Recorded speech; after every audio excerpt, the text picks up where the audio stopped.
नमस्कार दोस्तों, कैसे हो आप सभी। स्वागत करते हैं आप सभी कई जी को इसमें। तो दोस्तों आज जो है कि बिहार एसएससी कार्यालय परिचारी वैकेंसी 2025 के लिए प्रैक्टिस सेट नंबर 3 लेके आ चुके हैं, क्योंकि इससे पहले ऑलरेडी हम सभी 2 प्रैक्टिस सेट कंप्लीट कर चुके थे।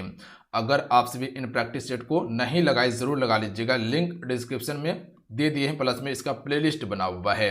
देखिए इसमें जो है कि आपका जीके जीएस का सेक्शन, ठीक है, जीके हो गया, जीएस हो गया, और उसके बाद हिंदी का सेक्शन आपको कंप्लीट करवाया जाता है। और बिल्कुल आपके एग्जाम सिलेबस पर है, सारे एक्सपेक्टेड प्रश्न लिया गया है। तो हर प्रश्न पर आप सभी बारीकी से ध्यान दीजिएगा और समझिएगा और प्रश्न को याद कर लीजिएगा आप सभी।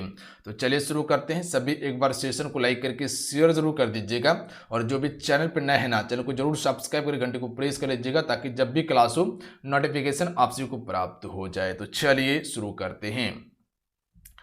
आज का पहला प्रश्न है कि भारत में बॉक्साइट का 2 प्रमुख उत्पादक राज्य कौन सा है।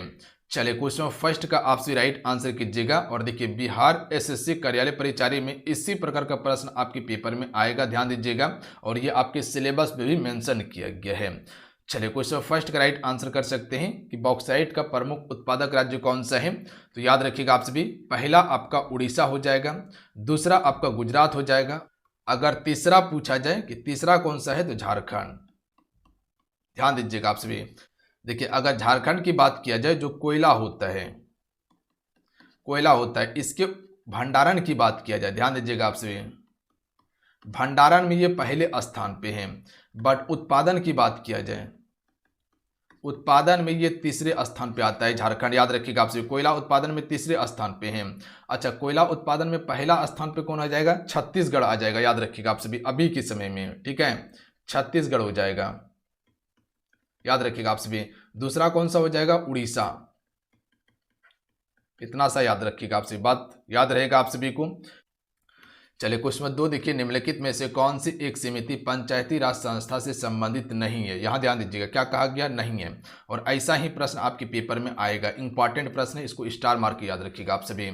देखिए अगर पंचायती राज संस्था से बात किया जाए, तो सबसे पहले तो आपको पता है कि अशोक मेहता समिति, जिसने 2 स्तरीय पंचायत की बात किया था। उसके बाद बलवंत राय मेहता समिति, जिसने 3 स्तरीय पंचायत की बात किया था। बात समझे, और 3 स्तरीय पंचायत ही अभी चल रहा है। एल.एम. सिंघवी समिति, ये भी आपका पंचायती राज से ही संबंधित है, याद रखिएगा आप सभी। जबकि पी.बी.एन. राव समिति पंचायती राज से है, ये आपका गलत हो जाएगा, ध्यान दीजिएगा आप सभी। देखिए बलवंत राय मेहता समिति की बात किया जाए, तो इसकी स्थापना कब हुआ था, 1957 में हुआ था। उसके बाद अशोक मेहता समिति की बात किया जाए, तो इसकी स्थापना 1977 में किया गया था। और एल.एम. सिंघवी समिति की बात किया जाए, तो इसकी स्थापना हुआ था 1963 में, याद रखिएगा आप सभी। बात समझे, तो ये सभी पंचायती राज से हैं, ये आपका नहीं है। और यही सभी के कारण जो कह सकते हैं कि पंचायती राज को संवैधानिक दर्जा मिल पाया था। बात समझे। देखिए आप सबको बताना चाहते हैं कि बिहार कार्यालय परिचारी के लिए, यानी कि बीएसएससी कार्यालय परिचारी के लिए एप्लीकेशन पे कोर्स लॉन्च कर दिया गया है। तो जो भी बच्चे कंप्लीट तैयारी करना चाहते हैं हर सब्जेक्ट का, चाहे वो आपका जीके जीएस हो, हिंदी हो, मैथ हो, पूरा हम कंप्लीट तैयारी करवा रहे हैं। यहाँ पर आपको topic wise classes, notes, PDF, ई बुक, सारा चीज़ आपको दिया गया है। साथ में टेस्ट सीरीज भी आपको दिया जाएगा इसमें, ताकि आप अपनी तैयारी को बेहतर तरीके से जांच सके, ठीक है, कि किस हिसाब से आपका तैयारी हुआ है। सफलता बैच के नाम से ये आपका कोर्स लॉन्च किया गया है। तो ऑल सब्जेक्ट का यहाँ तैयारी करवाया जाएगा। तो जाइए आप सभी तैयारी कीजिए, टू द पॉइंट चीज़ें को पढ़िए, और आप सभी सिलेक्शन लीजिए, एक सेट पक्का कीजिए आप सभी। अगर परीक्षा में 100% सफलता पाना है ना, तो आप इस कोर्स को ज्वाइन कर लीजिए आप सभी। यहाँ पर थ्योरी क्लास चलता है, और पूरा हम कंप्लीट तैयारी करवा रहे बेस्ट कंटेंट के साथ में। तो जाइए ज्वाइन कीजिए और आप सभी तैयारी शुरू कर दीजिए। एप्लीकेशन का नाम सक्सेस योद्धा है, एप्लीकेशन शो कर रहा है, यही एप्लीकेशन को डाउनलोड करके रजिस्ट्रेशन कर लीजिएगा, उसके बाद ज्वाइन कर लीजिएगा आप सभी, ठीक है। पहले रजिस्ट्रेशन करना है, उसके बाद रजिस्ट्रेशन आईडी बना लीजिएगा आप सभी, पासपोर्ट और आईडी, उसके बाद लॉगिन कर लीजिएगा। चलिए अगला क्वेश्चन का आंसर कीजिएगा। क्वेश्चन नंबर 3 है, बिल्कुल आसान प्रश्न है, कह सकते हैं कि हलवा है, आराम से आंसर कर सकते हैं आप सभी। आत्मनिर्भरता किसका मुख्य उद्देश्य था, यानी कि ये किस योजना का मुख्य उद्देश्य माना गया था। क्या पहला था, दूसरा था, चौथा था, पांचवा था, छठा था, सातवां था। तो याद रखिएगा आप सभी, ये 7वीं पंचवर्षीय योजना में कह सकते हैं कि मुख्य उद्देश्य रखा गया था आत्मनिर्भरता का। बात समझिए। अच्छा, 7वीं पंचवर्षीय योजना का समय क्या था, 85 से लेके यहाँ पर आपका 1990 तक हो जाएगा। अच्छा, गरीबी हटाओ का नारा किसमें दिया गया था? 5वीं पंचवर्षीय योजना में। और गरीबी पर बल जो दिया गया था कि गरीबी भारत से हटा दिया जाएगा, ये 5वीं पंचवर्षीय योजना में ही दिया गया था। बात समझे। बट आत्मनिर्भरता की बात किया जाए तो 7वीं पंचवर्षीय योजना होगा। और इसमें मुख्य लक्ष्य क्या था? तो मुख्य लक्ष्य था स्वावलंबन और आधुनिक तकनीकी को अपनाना। ऑप्शन में भी राइट आंसर होगा। 6ठी पंचवर्षीय योजना असफल योजना था। इसके बाद कह सकते हैं कि योजना अवकाश लिया गया था और एक वर्ष का योजना चलाया गया। यदि कोई पिंड स्थानांतरण गति में वक्रीय पथ पर, ध्यान दीजिएगा क्या कहा गया, वक्रीय पथ पर गति करता है तो ये गति होती है। तो यहाँ पर देखिए वक्रीय पथ पर बात किया गया ना, अगर कोई भी चीज वक्रीय पथ पर अगर गति कर रहा है तो उस गति को हम क्या कहेंगे? घूर्णन गति कहेंगे? नहीं, गलत बात है। दोलन गति क्या होता है? आगे पीछे आगे पीछे आगे पीछे, ये दोलन होता है। ये आपका वक्रीय गति ही कहलाएगा, याद रखिएगा आप सभी। बात समझे। सी राइट आंसर होगा। आसानी से समझ गए आप सभी। सेशन को लाइक जरूर करते चलिएगा फ्रेंड्स, सभी से रिक्वेस्ट करेंगे। जितने भी मेरे साथ में है सेशन को लाइक करके शेयर कीजिएगा, अपना प्यार जरूर दीजिएगा। देखिए यहाँ हम आपको पूरा तैयारी करवाएंगे बेस्ट कंटेंट के साथ में। देखिए अगर मेरे साथ जुड़ के तैयारी कर रहे हैं और हम पे विश्वास किए हुए हैं तो ये विश्वास बिल्कुल नहीं टूटेगा। बेस्ट कंटेंट आपको हम देंगे, कहीं कोई दिक्कत नहीं है। और मेरे साथ अगर हैं तो आपको पता है कि हम कंटेंट के साथ कोई भी समझौता नहीं करते हैं। ध्यान दीजिएगा आप सभी, जो आपके लिए बेहतर से बेहतर होता है वही आपको देते हैं। जितना मेहनत करना पड़ जाए, 10 किताब काहे ना छाटना पड़े, कोई दिक्कत नहीं है, बट वो चीज़ें हम आपको देंगे सिलेक्टेड जो एग्जाम में डायरेक्ट पूछा जाता है। पढ़ने के लिए बहुत सारा चीज़ है, पढ़ते रहिएगा, एग्जाम नहीं निकलेगा। एग्जाम कैसे निकलेगा? जो आयोग पूछता है उस हिसाब से पढ़िए, एग्जाम एक बार में करेक्ट कर लीजिएगा आप सभी। ठीक है, चलिए इस क्वेश्चन का आंसर कीजिएगा कि निम्नलिखित में से खरीफ फसल जो है इसका उदाहरण कौन सा है? एक आपका रबी फसल, एक आपका खरीफ फसल होता है, पता है आप सभी को। तो देखिए खरीफ फसल की बात किया जाए तो इसमें आपका मक्का जो है ये आपका खरीफ फसल होगा। बात समझे। मक्का क्या है? खरीफ फसल है, जबकि गेहूं, बादाम ये सभी रबी फसल है। तरबूज क्या है? ये जायद फसल है। बात समझे। अच्छा, यहाँ पर अगर खरीफ फसल की बात किया जाए तो खरीफ फसल कौन कौन सा होता है? धान होता है, मक्का, ज्वार, बाजरा खरीफ फसल है। जबकि रबी फसल में गेहूं, चना, मटर, जो सरसों आपका क्या है? रबी फसल है। क्वेश्चन यहाँ से बनता है, राज्यसभा के सदस्य की अधिकतम संख्या क्या है? देखिए आसान प्रश्न है, आराम से आंसर कर सकते हैं और ऐसा ही प्रश्न आपके पेपर में आएगा। ठीक है, अधिकतम सदस्य की संख्या की बात किया जाए तो 250 होगा। तो ऑप्शन में बी राइट आंसर हो जाएगा। देखिए डायरेक्ट अगर बात किया जाए तो 238 जो होता है ये आपका क्या होता है? निर्वाचित होता है। याद रखिएगा आप सभी, क्या होता है? निर्वाचित होता है। और 12 जो होता है ये आपका राष्ट्रपति के द्वारा मनोनीत किया जाता है। ध्यान दीजिएगा, यानी कह सकते हैं कि कला क्षेत्र, विज्ञान क्षेत्र में जो विख्यात रहता है उसी को कह सकते हैं कि मनोनीत करता है 12 को, और 238 डायरेक्ट निर्वाचित होता है। बात समझे। वर्तमान में अभी राज्यसभा में कितने सीट हैं या कितने सदस्य हैं? तो 245 सदस्य वर्तमान में। बात समझे। अच्छा, अगर लोकसभा की बात किया जाए तो इसमें अधिकतम सीट कितना है? तो अधिकतम सीट अभी 550 है। याद रखिएगा आपसे, कितना? 550। पहले 2020 के पहले कितना हुआ करता था? 552 हुआ करता था। कितना? 552 हुआ करता था। बट 2 एंग्लो इंडियन सदस्य को 2020 में समाप्त कर दिया गया 104वां संविधान संशोधन के द्वारा। तो अभी कितना है? 550 है। अच्छा, वर्तमान में कितना है? किसी को पता है? 543 है। याद रखिएगा वर्तमान में। चलिए अगला क्वेश्चन देख लीजिएगा आप सभी। विश्व व्यापार संगठन WTO की स्थापना कब हुई थी? बिल्कुल आसान प्रश्न है, आराम से आंसर कर सकते हैं। देखिए अगर WTO की बात किया जाए तो इसकी स्थापना 1995 में की गई थी। याद रखिएगा आप सभी। इसका मुख्यालय कहाँ पे है? हेड क्वार्टर की बात किया जाए तो ये कहाँ पे है? आपका जनेवा में है। कहाँ पे है? जनेवा, स्विट्जरलैंड में पड़ता है। तो इसका राइट आंसर क्या हो जाएगा? ऑप्शन नंबर हो जाएगा डी वाला। चलिए अगला क्वेश्चन है कि निम्नलिखित में से विषवांगी मिश्रण का पहचान कीजिए। देखिए अगर विषवांगी मिश्रण जो आराम से उसको आप अलग अलग कर सकते हैं तो यहाँ पर हो जाएगा मृदा। मृदा जो है ये विषमांगी मिश्रण का उदाहरण है, जबकि ये सभी समांगी मिश्रण है। जैसे कि आप एग्जाम्पल में समझिए कि पानी प्लस में चीनी का घोल, ये क्या है? ये समांगी मिश्रण है। याद रखिएगा आप सभी, यानी कि चीनी को पानी में घोल देंगे तो पता नहीं चलेगा, ये समांगी मिश्रण होगा। चलिए क्वेश्चन नंबर 9 है कि सापेक्ष आर्द्रता किसके द्वारा नापी जाती है? तो राइट आंसर होगा हाइग्रोमीटर के द्वारा। ध्यान दीजिएगा आपसे, किसके द्वारा? हाइग्रोमीटर के द्वारा। देखिए अगर लेक्टोमीटर की बात किया जाए तो इससे हम दूध की शुद्धता को मापते हैं कि दूध में कितना पानी मिलावट किया गया है या नहीं। अगर तरल के घनत्व की बात किया जाए तो ये आपका हाइड्रोमीटर से मापा जाता है। जो तरल का घनत्व होता है ना, इसको किससे मापते हैं, तो इसको हाइड्रोमीटर से मापते हैं। चलिए अगला क्वेश्चन देख लीजिएगा, सिस्मोग्राफ से क्या मापा जाता है, भूकंप को। स्फेग्मोमेनोमीटर से रक्त दाब मापा जाता है। भारत के संविधान में 52वां संशोधन सबसे अधिक डैश से संबंधित है।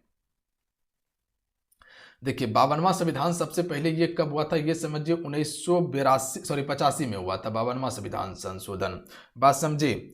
और इसमें दल बदल कानून लागू किया गया था, यानी कि शामिल किया गया था। Option number D right answer होगा।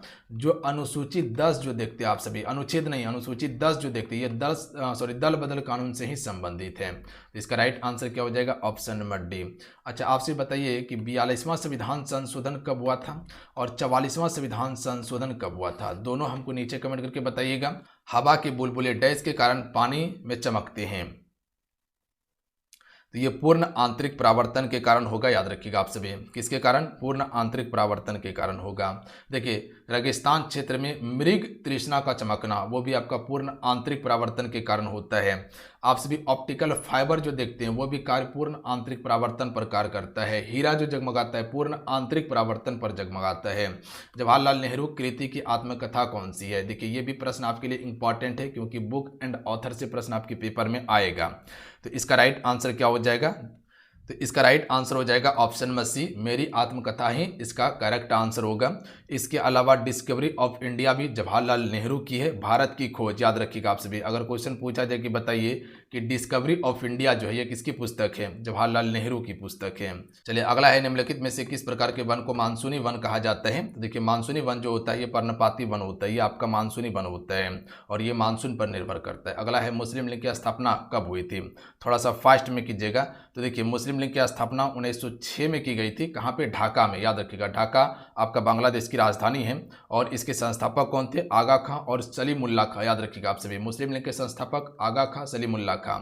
अगला है, एक उपकरण जो यांत्रिकी ऊर्जा को विद्युत ऊर्जा में परिवर्तित करता है कहलाता है। यहाँ समझिएगा, यांत्रिकी ऊर्जा को, यांत्रिकी मतलब घूमना और इसको विद्युत प्रोवाइड कर रहा है। तो आप सभी को पता है कि सबसे पहले कोई भी चीज़ घूमेगा उसके बाद विद्युत प्रोवाइड करेगा, यांत्रिकी करेगा, ठीक है। तो ये सुविधा जनरेटर में होता है जिसे जनित्र कहा जाता है। कभी शादी ब्याह में आप सभी देखे होंगे जनरेटर को, ठीक है। तो उसमें आगे में एक डायनमो लगा रहता है और पीछे में इंजन रहता है, ठीक है।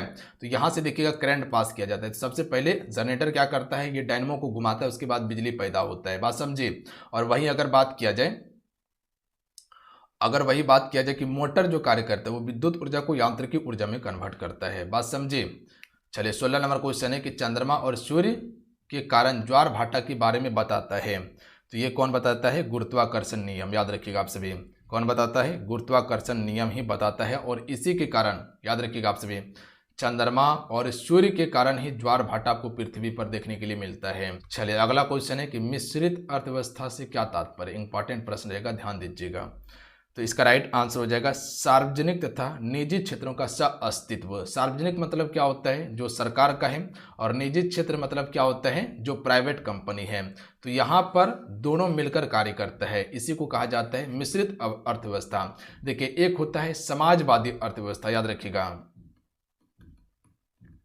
एक होता है समाजवादी, जैसे कि रूस की अर्थव्यवस्था जो है ये समाजवादी है, जिसपे सरकार ही सिर्फ काम करता है, प्राइवेट कंपनी का दबदबा नहीं है, सिर्फ सरकार ही जो भी करेगा वो सरकार ही करेगा। ये समाजवादी अर्थव्यवस्था होता है। एक होता है पूंजीवादी, एक होता है पूंजीवादी अर्थव्यवस्था, जैसे कि अमेरिका यानी कि यूएसए की जो अर्थव्यवस्था है ये पूंजीवादी है। इसमें सरकार का कोई भी दायित्व नहीं होता है, इसमें कह सकते प्राइवेट कंपनी ही ज़्यादा कार्य करता है। इस अर्थव्यवस्था में प्राइवेट कंपनी पर ज़्यादा बल दिया जाता है, सरकार कुछ भी नहीं करता है। जबकि भारत में समाजवादी और पूंजीवादी दोनों को मिलाकर मिश्रित अर्थव्यवस्था रखा गया है, जिसमें कि सरकार भी काम करेगा, निजी क्षेत्र भी काम करेगा। जैसे कि आपसे टेलीकॉम इंडस्ट्री को ले लीजिए, जिसमें कि कह सकते हैं कि सरकार का बीएसएनएल हो गया और वहीं प्राइवेट का क्या हो गया, जियो या एयरटेल हो गया, दोनों मिलकर कार्य कर रहा है ना, बिल्कुल। तो उसी को कहा जाता है।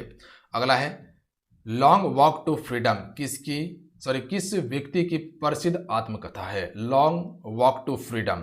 तो इसका राइट आंसर हो जाएगा नेल्सन मंडेला हो जाएगा, याद रखिएगा आप सभी। बी राइट आंसर होगा। प्रकाशन 1994 में किया गया था। अगला क्वेश्चन है कि कोयला गैस का मिश्रण है। तो देखिए अगर कोयला मिश्रण की बात किया जाए तो ऑप्शन में सी हो जाएगा, CH4 + CO + H2 होगा। चलिए अगला क्वेश्चन है कि भारत के संविधान में पंचवर्षीय योजना की अवधारणा कहाँ से ली गई है। आसान प्रश्न है, समय बर्बाद नहीं करेंगे। इंग्लैंड से ली गई है, ध्यान दीजिएगा, सोवियत संघ की बात, सॉरी इंग्लैंड नहीं, रूस से लिया गया है, सॉरी रूस से लिया गया है, याद रखिएगा आप सभी। चलिए अगला क्वेश्चन है कि भारत में निम्नलिखित में से किस भाग में गर्मी में सबसे पहला मानसून आता है। अगर गर्मी की बात किया जाए तो ये आपका दक्षिणी भारत है और इसी क्षेत्र से सबसे पहला मानसून आएगा अरब खाड़ी से, याद रखिएगा आप सभी, अरब खाड़ी से सबसे पहला मानसून आएगा। तो ये मानसून, इसको हम क्या कहते हैं, पश्चिमी तट कहते हैं। तो ऑप्शन में ए राइट आंसर होगा। और सबसे ज़्यादा वर्षा इसी क्षेत्र से होता है पूरे भारत में, पश्चिमी वाला वर्षा से। उत्तर भारत में वर्षा होता है पश्चिमी विक्षोभ से। जंतु से प्राप्त रेशे उदाहरण हैं। तो देखिए जंतु से प्राप्त रेशे जो हो जाएगा वो आपका रेशम होगा, याद रखिएगा आप सभी। जबकि पौधे से प्राप्त रेशा कौन सा हो जाएगा, जैसे कि कपास हो जाएगा और जूट हो जाएगा, ये पौधे से प्राप्त होता है, बात समझे। जबकि कृत्रिम रेशा कौन कौन सा हो जाएगा, नायलॉन और पॉलिस्टर, ये सभी आपका क्या है, कृत्रिम है, जो कि मानव के द्वारा बनाया गया है, बात समझे। जबकि जंतु से रेशम प्राप्त होता है। अगला क्वेश्चन देख लीजिएगा, यूरेनियम कहाँ नहीं पाया जाता है। देखिए यूरेनियम का एक प्रमुख खदान है जादूगोड़ा का खान, याद रखिएगा आप सभी। तो यूरेनियम जो है कुल्लू घाटी में नहीं पाया जाता है, तो ये वाला आपका सही आंसर होगा। जबकि झारखंड में, गढ़वाल उत्तराखंड में, मेघालय क्षेत्र में देखने के लिए मिलता है, बात समझे। इसके अलावा आंध्र प्रदेश हो गया, राजस्थान हो गया, मेघालय हो गया, यहाँ पर देखने के लिए मिलता है। सबसे अधिक यूरेनियम का उत्पादन आंध्र प्रदेश करता है, याद रखिएगा आप सभी। जबकि प्रसिद्ध खान की बात किया जाए तो आपका जादूगोड़ा का खान झारखंड में है। किस परिघटना के कारण आकाश का रंग नीला दिखाई देता है हमें। तो देखिए जब भी रंग की अगर बात किया जाए, ठीक है, तो आपको क्या टिक करना है, प्रकाश का परिकिरणन। ध्यान दीजिएगा, जब भी अगर रंग की बात किया जाए तो ये प्रकाश के परिकिरणन के कारण ही होता है, याद रखेंगे आप सभी, बात समझिए। आवर्तन के कारण क्या होता है, जैसे कह सकते हैं कि एक गिलास में पानी आप धरे हुए और इसमें एक चम्मच दे दिए ना, ये आप दूर से देखिएगा तो ये आपको टेढ़ा दिखाई देगा, ये आवर्तन का कारण है। मान लीजिए एक गिलास था, इसमें पानी भरा हुआ था और सिक्का इसमें डाल दिए, तो सिक्का जो है ना जिस वास्तविक जगह रहेगा उससे थोड़ा आपको ऊपर उठ के दिखाई देगा, ये भी आपका आवर्तन का कारण है। चलिए अगला क्वेश्चन है कि प्रश्न काल में प्रश्न किससे पूछा जाता है। तो देखिए प्रश्न काल का समय होता है, इसमें प्रश्न पूछा जाएगा मंत्री से और गैर सरकारी सदस्य से भी प्रश्न पूछा जा सकता है इसमें प्रश्नकाल के समय में। इस समय ब्रेक वाला समय होता है प्रश्नकाल का, समझ रहे बात को। संसद में प्रतिदिन पहला घंटा ही प्रश्नकाल कहलाता है। चलिए अगला है, भारत में कितने राज्य में द्विसदनीय विधायिका है। देखिए सभी 28 राज्य में द्विसदनीय विधायिका नहीं है। कितने राज्य में है, मात्र 6 राज्य में है। 6 राज्य कौन कौन सा है आपको पता है। 6 राज्य में आपका पहले बिहार हो जाएगा, उसके बाद आप याद रखिएगा कर्नाटक याद रखिएगा, उसके बाद आप महाराष्ट्र याद रखिएगा, उसके बाद आप याद रखिएगा आंध्र प्रदेश, उसके बाद याद रखिएगा आप सभी तेलंगाना, उसके बाद याद रखिएगा आप सभी यूपी, याद रखिएगा। कुल 6 ऐसा राज्य है जहाँ पर कह सकते हैं कि क्या है आप सभी का, क्या है यहाँ पर विधान परिषद है, याद रखिएगा। सभी राज्य में विधान परिषद नहीं है, 6 राज्य में ही है, समझ गए। चलिए अगला क्वेश्चन देख लीजिएगा आप सभी। क्वेश्चन है कि निम्नलिखित में से कौन सा क्षेत्र जीडीपी में सबसे कम योगदान देता है। यहाँ जीडीपी की बात किया गया है, जिसे सकल घरेलू उत्पाद कहा जाता है, या इंग्लिश में इसे ग्रॉस डोमेस्टिक प्रोडक्ट कहते हैं। तो यहाँ प्राथमिक क्षेत्र में सबसे कम योगदान देखने के लिए मिलता है। और प्राथमिक क्षेत्र की बात किया जाए तो इसमें कह सकते हैं जो कृषि से संबंधित क्षेत्र होता है ना, वही आपका प्राथमिक क्षेत्र है। कितना प्रतिशत योगदान है, 18 से 19%। द्वितीय क्षेत्र की बात किया जाए तो इसमें लगभग जो है कि 30 से 32% का योगदान है, ठीक है। द्वितीय क्षेत्र क्या होता है, जितने भी आपसी कारखाने देखते हैं, ठीक है। मान लीजिए कि कृषि किए हम, कृषि में हम क्या उत्पन्न किए, गन्ना को, ठीक है, और वो गन्ना उत्पन्न करके काट के हम जो मिल लेके गए, वो मिल आपका द्वितीय क्षेत्र में आएगा, ठीक है। उससे गुड़ बना के मार्केट में बेच दिए, ठीक है, तो वो आपका सेवा क्षेत्र के अंतर्गत आएगा।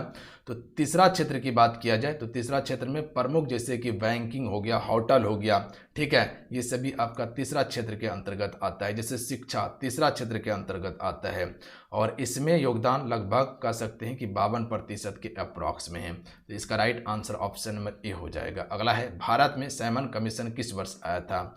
देखिए बना था 1927 में, बट भारत आया था 1928 में, जिसमें एक भी भारतीय नहीं रहने के कारण इसका विरोध किया गया था। तो 28 इसका राइट आंसर होगा। साइमन गो का नारा दिया गया था। अगला है शलाका और शंकु नामक संवेदी तंत्रिका कोशिकाएं डैश में पाई जाती है। देखिए कोशिका की बात किया जाए तो ये कोशिका है, इसके अंदर में एक केंद्रक होता है जिसे हम न्यूक्लियस कहते हैं या कोशिका का दिमाग भी कहते हैं। इसी में आपका माइटोकॉन्ड्रिया होता है जिसे पावर हाउस कहा जाता है। इसी में आप सभी का लाइसोसोम होता है जिसे आत्महत्या की थैली कहा जाता है। इसी में आपका एंडोप्लाज्मिक रेटिकुलम होता है जो कि दो प्रकार का, एक चिकनी सतह वाला एक खुरदरी सतह वाला होता है। खुरदरी सतह पर राइबोसोम पाया जाता है जो प्रोटीन का संश्लेषण करता है और इसी के अंदर द्रव पाया जाता है। याद रखिएगा आप सभी, कोशिका द्रव। बात समझे।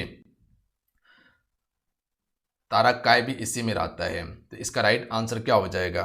तो ध्यान दीजिएगा आप सभी, रेटिना आंख इसका बिल्कुल करेक्ट आंसर होगा, यानी कि आंख का रेटिना। Option number D. क्या कहा गया? शलाका और शंकु नामक संवेदी तंत्रिका जो है ये आपका आंख की रेटिना में पाया जाता है, जिसमें कह सकते हैं जो शलाका होता है ना, जिसे हम सभी रेड सेल कहते हैं, ये रात्रि में देखने के लिए जो कह सकते हैं उपयोग होता है। और रेड सेल सबसे अधिक किसमें होता है पता है आप सभी को? वो आपका उल्लू में होता है, यानी कि शलाका, क्योंकि उल्लू को रात में भी दिखाई देता है। और शंकु की बात किया जाए जिसे कौन सेल कहा जाता है, ये रंगीन दृष्टि के लिए होता है। चलिए अगला है, भारतीय कृषि क्षेत्र में स्वर्ण क्रांति का संबंध किससे है? देखिए अगर स्वर्ण क्रांति की बात किया जाए तो ये आपका बागवानी से संबंधित हो जाएगा। याद रखिएगा आप सभी, स्वर्ण क्रांति। जैसे कह सकते हैं कि श्वेत क्रांति जो होता है ना, ये किससे है? तो ये आपका दूध उत्पादन से है। उसी प्रकार से मछली उत्पादन से कौन सा क्रांति है बताएं आप सभी को? मछली की बात किया जाए या मत्स्य की बात किया जाए तो नीली क्रांति हो जाएगा। बताएं आप सभी को, नीली क्रांति। अगर वही बात किया जाए कि अनाज के उत्पादन से, अनाज के उत्पादन से हरित क्रांति हो जाएगा। याद रहेगा आप सभी को। अगला है कि सर्वोच्च न्यायालय की व्यवस्था भारतीय संविधान में किस देश से लिया गया है? तो देखिए सर्वोच्च न्यायालय क्या है? एक शक्तिशाली संस्था है, पता है। यहाँ पर किसी का भी दबदबा नहीं चलता है, इसी का दबदबा चलता है। बात समझिए, सर्वोच्च न्यायालय जो है ये किसी के अंदर भी काम नहीं करता है, ये खुद ही स्वतंत्र संस्था है, अपने आप में मजबूत है। ठीक है, तो सबसे मजबूत देश कौन सा है पूरे विश्व में? अमेरिका। ध्यान दीजिएगा आप सभी, सबसे शक्तिशाली यहीं से लिया गया। Option number B right answer होगा। देखिए यहाँ अगर अफ्रीका से बात किया जाए तो संविधान संशोधन की प्रक्रिया ब्रिटेन से एकल सदनीय, उसके बाद संसदीय प्रणाली लिया गया है ब्रिटेन के संविधान से। पाकिस्तान के पहले प्रधानमंत्री डैश थे? लिकायत अली खां पहले प्रधानमंत्री थे। ध्यान दीजिएगा आप सभी, बात समझे। चलिए अगला क्वेश्चन देख लीजिएगा, कौन सा ऊर्जा अनवीकरणीय स्रोत का है? देखिए अनवीकरणीय की बात किया जाए तो आप सभी को पता है कि जैसे कोयला भविष्य में खत्म होने वाला, ठीक है, जैसे पेट्रोलियम हो गया जिसमें कि डीजल हो गया या कह सकते हैं कि पेट्रोल हो गया, ये सभी आपका क्या है? अनवीकरणीय ऊर्जा है और भविष्य में ख़त्म हो जाएगा। अच्छा अगर बात किया जाए कि बताइए नवीकरणीय ऊर्जा कौन सा हो जाएगा, तब आप क्या कह सकते हैं कि भैया नवीकरणीय ऊर्जा होगा पवन ऊर्जा, सौर ऊर्जा, उसके बाद जल ऊर्जा। देखिए यहाँ से 1 से 2 प्रश्न आ सकता है। ये सभी कभी भविष्य में ख़त्म नहीं होगा, प्लस में ये प्रदूषण नहीं करता है। बात समझे। तो इनमें से अनवीकरणीय ऊर्जा का स्रोत प्राकृतिक गैस हो जाएगा, जबकि ये सभी क्या है? ये सभी नवीकरणीय ऊर्जा है। बात समझे। भारत का सबसे बड़ा स्टेडियम कौन सा है? Cricket stadium. तो इसका राइट आंसर क्या हो जाएगा? नरेंद्र मोदी स्टेडियम होगा जो अहमदाबाद में है। अगला क्वेश्चन है कि अमेजन वन किस महाद्वीप में है? देखिए अमेजन जंगल की बात किया जाए तो आप सबको पता है कि सबसे बड़ा जंगल है, यहीं पर एक अमेजन नदी है जो सबसे चौड़ी नदी है और ये आपका दक्षिण अमेरिका में है। याद रखिएगा आप सभी। चलिए अगला है कि भगवान बुद्ध ने महापरिनिर्वाण के बाद पहली बौद्ध परिषद कहाँ आयोजित की गई थी? देखिए भगवान बुद्ध की अगर बात किया जाए कि इसका महापरिनिर्वाण कहाँ हुआ था? कुशीनगर में हुआ था। इसका जन्म कहाँ हुआ था? लुम्बिनी में हुआ था। याद रखिएगा आप सभी, लुम्बिनी नेपाल में पड़ता है। पहला उपदेश कहाँ दिया था? सारनाथ में।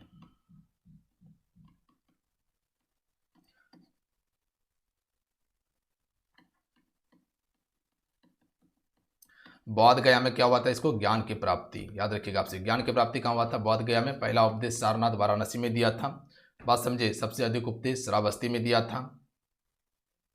पहला बौद्ध संगीति 483 ईसा पूर्व में अजातशत्रु के समय में राजगीर में किया गया था। दूसरा वाला 383 ईसा पूर्व में कालाशोक के समय में हुआ था वैशाली में। ध्यान दीजिएगा आप सभी, बात समझे। कहाँ हुआ था तीसरा वाला? वैशाली में, कालाशोक के समय में। और तीसरा की अगर बात किया जाए तो तीसरा जो हुआ था ये आपका अशोक के समय में हुआ था 255 या 250 में हुआ था, कहाँ पे, पाटलिपुत्रा में।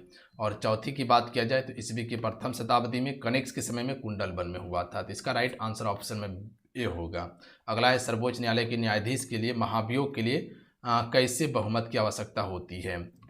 देखिए इसमें भी कह सकते हैं कि विशेष बहुमत की आवश्यकता होती है। संसद के दोनों सदनों से विशेष बहुमत मिलने के बाद इसको कह सकते हैं कि हटाया जा सकता है। याद रखिएगा आप सभी। तो ऑप्शन में ए राइट आंसर होगा। जैसे कि राष्ट्रपति को अगर हटाना है तो पहले दोनों सदन यानी कि लोकसभा राज्यसभा से पास करना होगा, ठीक है, बहुमत लेना होगा, उसके बाद ही जाके हटाया जा सकता है महाभियोग लगाकर। अगला है डेंगू डैश के कारण होता है। तो देखिए डेंगू एक विषाणु के कारण होने वाला रोग है, ध्यान दीजिएगा आप सभी। तो ऑप्शन में ए राइट आंसर होगा। चलिए क्वेश्चन में 40 है कि किस वर्ष हिंदू विधवा पुनर्विवाह अधिनियम पारित हुआ था। ईश्वर चंद्र विद्यासागर के प्रयास से पारित हुआ था और यह हुआ था 1856 में किया गया था। चलिए पूर्वी पश्चिमी गलियार किन राज्यों से होकर गुजरती है। देखिए अगर पूर्वी पश्चिमी गलियार की बात किया जाए तो ये आपका गुजरती है गुजरात, राजस्थान, मध्य प्रदेश, उत्तर प्रदेश, बिहार, पश्चिम बंगाल, असम, ठीक है। यह स्वर्ण चतुर्भुज परियोजना का हिस्सा है। तो इसका ऑप्शन में ए राइट आंसर होगा। गुजरात, राजस्थान, मध्य प्रदेश, उत्तर प्रदेश, बिहार, पश्चिम बंगाल और असम हो जाएगा। बात समझे। तो ए राइट आंसर हो जाएगा। अगला है कि निजवाचक सर्वनाम का प्रयोग किस वाक्य में हुआ है। यहाँ पर देखिए निजवाचक की बात किया गया है, यानी कि निजी चीज का बोध हो रहा है। तो इसका राइट आंसर ऑप्शन में डी हो जाएगा। आप भला तो जग भला, ये जो है आपका निजवाचक सर्वनाम होगा। ध्यान दीजिएगा जो यहाँ आप शब्द देख रहे हैं ना, ये आप अपने के लिए उपयोग कर रहे हैं, ठीक है। आप भला तो जग भला, ठीक है, ये मेरी निजी पुस्तक है, ये आपका गलत होगा, ये निजवाचक सर्वनाम नहीं होगा। बात समझे। ये मेरी निजी पुस्तक है, यानी कि यहाँ पर अधिकार की बात किया गया है, तो ये आपका निजवाचक सर्वनाम नहीं है। निजवाचक सर्वनाम है ऑप्शन नंबर डी वाला। चलिए अगला क्वेश्चन का आंसर कीजिएगा आप सभी।